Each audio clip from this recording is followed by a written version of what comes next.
Hello, hello again, everybody. Zack Attack is here at the Atakline for this Friday, December the 4th, 2015. Having an Atakline in a bit. I hope everyone had a very safe and happy Thanksgiving weekend last weekend. I know it's a little late, but hey, it's still in that range. I had a great Thanksgiving week. A lot of gigs. I got a gig tonight. That's why I got my DJ Zack Attack show. Actually, 2 gigs tonight. Power Metal from 6 to 8, and then I got a ball gig tonight, Club 54. I've been playing at Club 54 a lot because my friend had a birthday party a couple weeks back, and my friends were there, but then like at 12:30, here comes some Chrysler folks, and I play enough music for them. And I'm like popular with them. So popular with the Chrysler employees that came in and I played for them, mostly, like I said, black. I think I said in my last tag limit, black music, urban music, you know, Fetty Wap, Drake, they love Future, all that stuff. They wanted me again last week. The night before Thanksgiving, biggest ball night of the year. First time I played a ball night that night in years. Played there on the Wednesday night, and it was epic again. It was excellent. Excellent night. They like me. And I played Wilkinson Middle, so I know some of the urban music they like. And of course, I have Wi-Fi, so I get stuff that I never heard, but they know, like Put Your Ass in a Circle. Oh, it's all like urban dances, and they loved it, man. And I can't wait to play there again tonight after Powell. So 2 awesome gigs tonight. So besides Club 54, last week, I also DJ'd a great event on Saturday. 2 parties on Saturday, the 28th.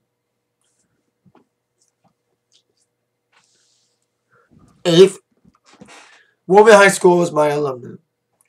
And their volleyball team went to the state semifinals. In the final, but they lost in the final.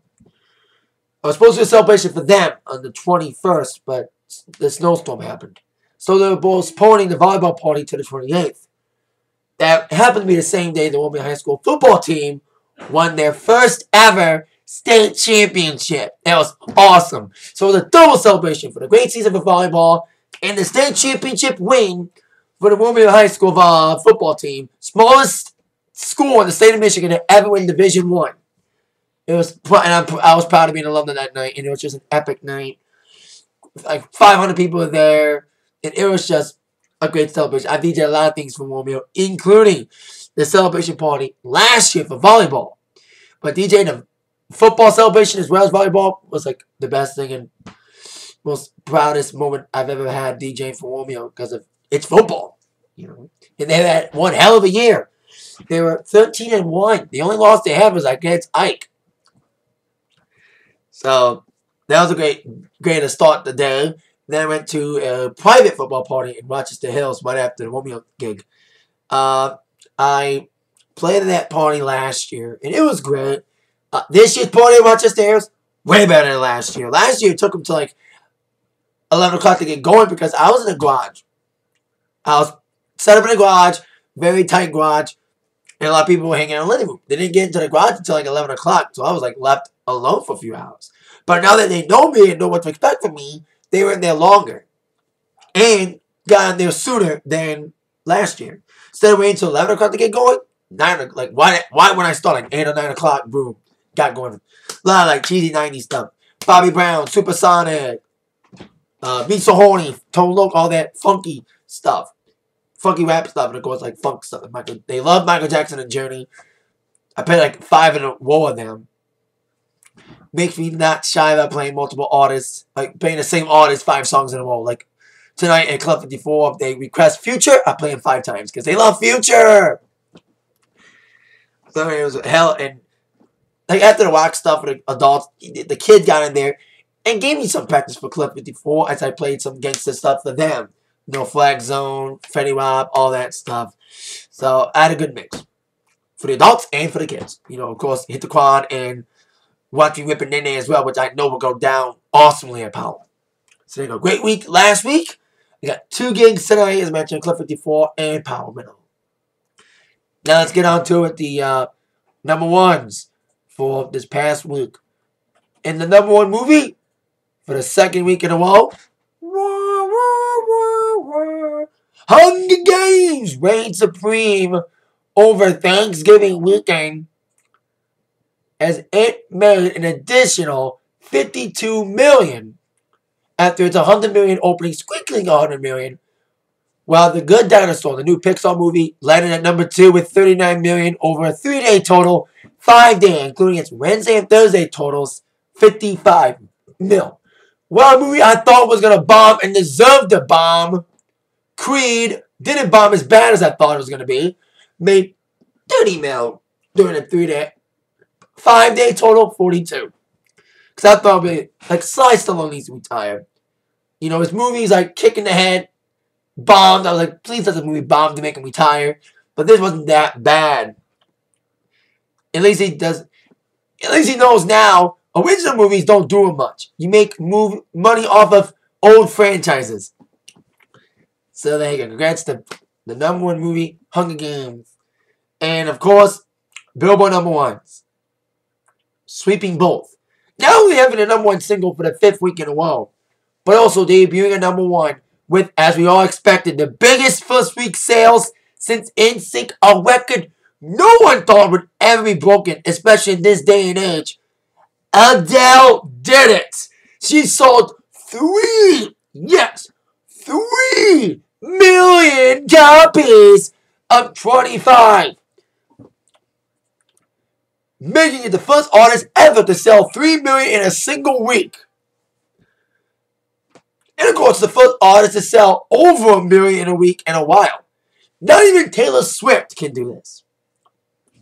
Not even Taylor Swift can sell 1 million, 2 or 3 million a week, but Adele can, because she appeals to everybody, to every generation. Unlike a band that's playing a Super Bowl, which I'll get to that in a minute. But my thoughts on Super Bowl 50 halftime show being revealed. And a bad choice, in my opinion, despite the fact I love the band, but weird and bad choice. So congrats to Adele, big week for her. Laying at #1 on Billboard, and of course, #1 single this past week. The new week starts Sunday, and Adele is likely to retain #1 album for the 2nd week in a row. It's going to sell 1 million again in the 2nd week. That's insane that she's still selling. Promotion like crazy. NBC helped with SNL appearances, Today's Show, and an upcoming special that's going to air very soon.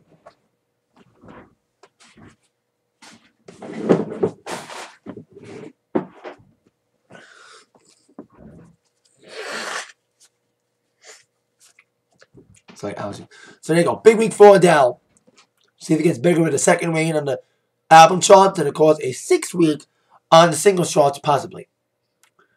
Now on to some very sad news that broke earlier this morning. The death of a grunge rocker, a voice of the 90s that passed away at the age of 48 last night. The former lead singer of Velvet Revolver, and of course more importantly, STP, Stone Temple Pilots, Scott Weiland, passed away last night in Minnesota. He was sleeping on his tour bus in Bloomington, Minnesota, getting prepared for a show with his new solo band, The Wildabouts. And he passed away on the bus with a statement properly stating that Scott Weiland passed away in his sleep while on a tour stop in Bloomington, Minnesota. We have no word on cause of death yet. A lot of people are thinking drugs, and he's had a lot of issues with drugs in the past. Very documented drug abuse. Of course, we all know the story. Started off as the lead singer of STP, singing well-known songs like Vaseline, Sex Type Thing, and It's a Love Song, which is probably one of my favorite songs of STP's to play besides Vaseline. Cracker Man, among many others. STP would break up and get back together following the very successful tour as the lead singer of Revolver, the side project with Slash, Duff, and Matt Sorum of Guns N' Roses, including the hit single Slither, and having Contraband, the first album, land at the top of the charts. But then they split when Scott Weiland left and went on to reform STP in 2008. But of course, on a less than acrimoniable circumstances, Scott got fired last year and got replaced by Chester Bennington in STP. Scott found his own solo group, The Wildabouts, which he was touring on an album earlier this year. And I saw him at the Stars and Stripes Festival in Freedom Hill this year. It was a cold, rainy night. I got free tickets because they were trying to give away tickets because it was cold and rainy. But despite that, it was still a fun show. You know, I think we were all nervous, but was Scott going to be good enough? Was he going to be high? Is he going to be fucked up? He wasn't. He sounded great. His band was great. You know, he looked great. He sounded great. Great cover of Genie from David Bowie. As well as, of course, great renditions of Cracker Man, Vaseline, among others. And I like this new stuff, too. So, a very sad occasion when someone like this passes away. A lot of people have been sending condolences on Twitter and Facebook, mostly Twitter. Dave Navarro, who first broke the news, wrote, "It's not my loss, it's our loss." Chris Novoselic from Nirvana, really sorry to hear about Scott Weiland. Joe Perry from Aerosmith wrote, "Extremely saddened to have read that Scott Weiland passed away. Such a gifted performer. My thoughts are with your loved one, friends, and fans." A newer band, Foster the People, wrote, "Just heard some news that broke my heart. May heaven's doors be wide open for you, friend." Of course, a lot of people, including John Norris, former MTV VJ, warning, "Very sad to hear about Scott Weiland. I know his line was a wild one at times, but he was always super cool and gracious with me. R.I.P. brother." Another former MTV VJ, Matt Pinfield, "Well, I am so sad the loss of my friend who reached out to me just the other day. Addiction sucks. Breaks my heart. Love you, Scott." Scott made some comments about ISIS the other day. So it's kind of weird. He said that a few days later he passed away. So at least be one of many people who got to see Scott Weiland, especially in his final year of his life. You know, saying rest in peace to you, Scott Weiland. May your music live on. Now on to, I mentioned as earlier, the Super Bowl halftime show was revealed last night during the Lions-Packers game. I was at that game, actually, the Lions-Packers game, but that's a story for another video. So, the last couple years we've had mostly pop artists, Black Eyed Peas, Madonna, Beyonce, Bruno Mars, and Katy Perry, who have a mass appeal around the world, because NFL knows that this is the most watched event of the year around the world. So, it's Super Bowl 50, NFL Super Bowl. And who they give for the halftime show? Who is it? Coldplay. Are you fucking serious right now? I have nothing against Coldplay. Nothing. I like this. I'm a disc jockey, as you know. I like their stuff. I love Viva La Vida. I love Yellow. I love all their stuff. But Coldplay's not the best fit for Super Bowl. They don't have the mass appeal as a Katy Perry to appeal to not just people like me, but are they going to appeal to like 13-year-old girls? Or 60-year-old guys? Or 40-year-old guys who want to rock and roll? They're in California. They should have got Metallica. I know they're old, but they would have rocked better. Even more exciting. You know what I mean? Maybe Coldplay will have special guests, which they need. I've commented about that in the past about whether or not they need special guests. I thought Bruno did not need the Chili Peppers in the end. I thought he needed the Chili Peppers to carry him, but he didn't need them. Katie didn't need Lenny, but Missy was a great touch. She made a good comeback, and she's on that comeback trail because of Katie.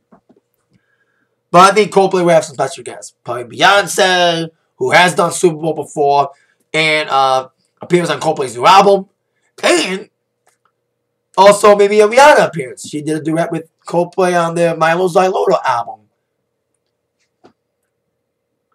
And of course, I'm not the only one who's hating the Super Bowl halftime show.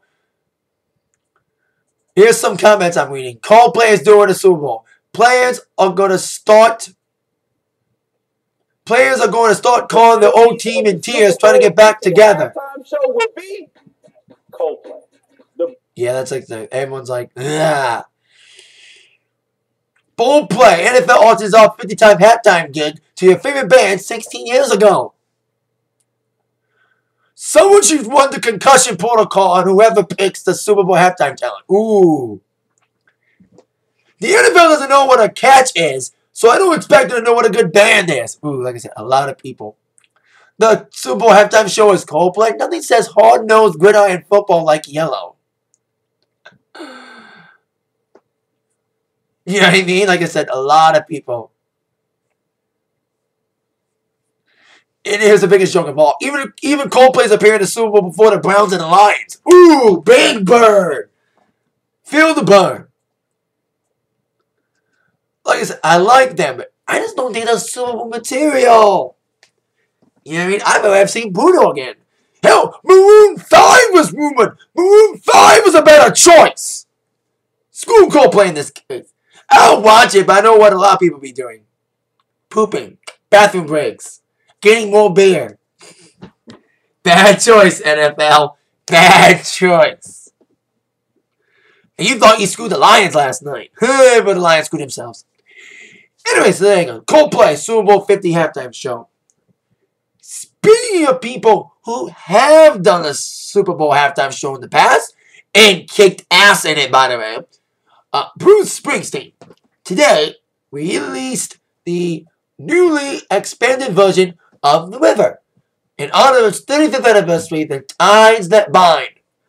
A 5-disc box set that includes the album remastered, a bunch of outtakes, an alternate version of the album, and a live concert from that tour. And now, for the first time in Bruce's career, he's going on tour on a reissue. He's reissued Born to One and also Darkness in the past, but never really specifically toured on them. And now he is on The River, on a 9-week tour that will kick off on January 16th in Pittsburgh, Pennsylvania. No Detroit stop, but he'll be stopping in Chicago, Cleveland, Louisville, Kentucky, Atlanta, Georgia, 2 nights at Madison Square Garden, and of course, New Jersey. 1 night though, probably more than one because it's New Jersey. Jersey, home of Springsteen. Boston, Albany, Oakland, in Detroit, and in LA. 2 nights at the Los Angeles Memorial Sports Arena. So, there you go. Like, when Bruce reissued Darkness, he was already on the Wrecking Ball tour. So, he never, like I said, he hasn't toured timed with the release of a reissue. So, this is the first time. And, of course, his first major tour since 2014, since the High Hopes tour, where he toured minimal cities like he's doing now. It's only a minimal tour, so Detroit's kind of feeling the burn when it comes to not getting Bruce again. But maybe when Bruce does a more extensive tour, he'll come to Detroit. I remember Tom Petty did that too. Tom Petty did like a 9-week tour and skipped Detroit 2 times, but when he reissued another album, Hypnotic Guy, he finally toured Detroit. And that was last year, and I saw him. So that's what Bruce is going to do. Tour Detroit when he does a more extensive tour. This is a short tour. Maybe he'll expand it, but we shall see. He didn't expand the High Hopes tour. So there you go. The Boss. Not Sasha Banks, for my wrestling fans who may be watching Atakline. The other boss, the boss, Bruce Springsteen, set to go on tour to promote the reissue of The River, which is out now. Great Christmas gift for the Boss fans. My dad's one. I don't think he wants it. We want to reissue a Born in the USA now. So I love he releases a live concert DVD.